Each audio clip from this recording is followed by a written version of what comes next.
Well, we're nearly on budget season. What fun.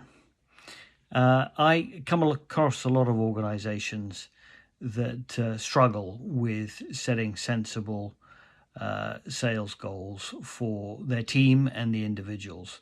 And so they go through an exercise where they simply look at the current sales targets and they simply increase them by 10 or 15% because they want to show growth next year. And pretty much that's the amount of thought that goes into building the budgets for the following year. That is not the right way to do them, okay? Sales goals and individual quotas should be thought about very carefully, right? You should be analyzing past performance, looking at economic factors, market factors, whether your existing product suite are going to remain competitive, if you're launching new products, what your competition are doing, whether the economic environment, as I say, is positive or negative, whether the regulations have come in. There are a lot of factors that go into how easy or hard it will be to sell in the coming year without and before you start looking at the individual salespeople. When you look at them, you've got to think about their past performance. Think about whether any of them need help with training or coaching and so on, whether you're going to adjust any territories, whether you're entering new markets. All of these things need to be factored in.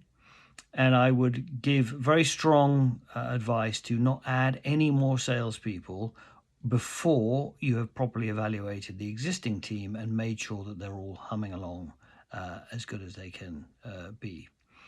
And then final two things I will say. When it comes to putting the budget together, make sure it's built from the bottom up. And if you get one that's delivered to you from top down and it doesn't jive with what it is you're building from the bottom up, then you need to speak to the executives about the top down one, because the worst thing you can do is put together a sales goal and individual quotas that are simply unrealistic. You need to create stretchy but achievable sales targets for your team, because that's motivational. And the final thing I will say is focus on the compensation scheme. Make sure that the compensation scheme you put together or adjust from this year's one is fair and rewards the sales organization for doing the work that you want them to do and that aligns with the business goals. I can't tell you how many times I can't come across organizations where the compensation scheme actually encourages the sales team to do something contrary to what the business is trying to achieve. It's astounding, but it happens quite a lot. So there you go, folks. That's a quick analysis of what you need to be thinking about when it comes to putting together your sales and revenue goals for next year. Any questions, just send me a direct message. Thanks.